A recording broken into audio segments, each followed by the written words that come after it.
Dr. Barbara Barbie Roberts was currently staring at the most complex case of her career. It wasn't the double bypass she'd performed at 6 a.m., nor was it the robotic limb recalibration she'd finished by brunch. It was Taffy the golden retriever, who had swallowed a miniature plastic cupcake. "Scalpel," Barbie said, extending a perfectly manicured hand. Ken, acting as her surgical assist mostly because he looked great in a mint green hairnet, handed her pink glittery spatula. "Wrong tray, Ken. That's for the Dreamhouse Bake-Off later this afternoon." "Sorry, doctor," Ken whispered, sweating under the surgical lights. "The labels are very similar. Both involve frosting." Barbie sighed, her ponytail swishing with clinical precision. "Focus, Ken. This dog is a core member of the neighborhood ecosystem. If she doesn't make it to the park by 4 p.m., the frisbee-to-human ratio will be catastrophically imbalanced."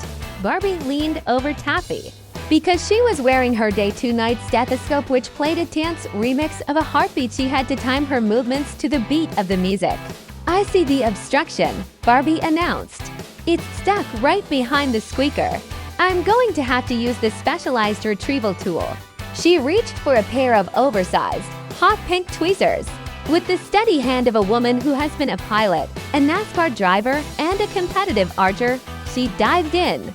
Pop! The plastic cupcake flew out, landing perfectly on a sterile lace doily. Taffy immediately wagged her tail, knocking over a tray of tongue depressors that were, for some reason, scented like bubblegum.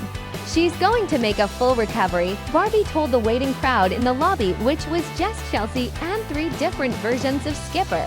"But I'm putting Taffy on a strict diet of real dog food and not accessories.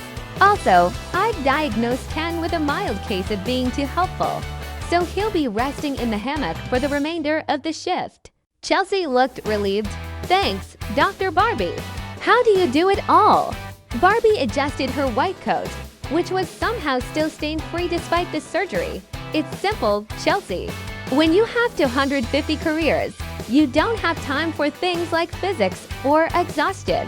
Now, if you'll excuse me, I have to go fly a 747 to Paris for a fashion emergency."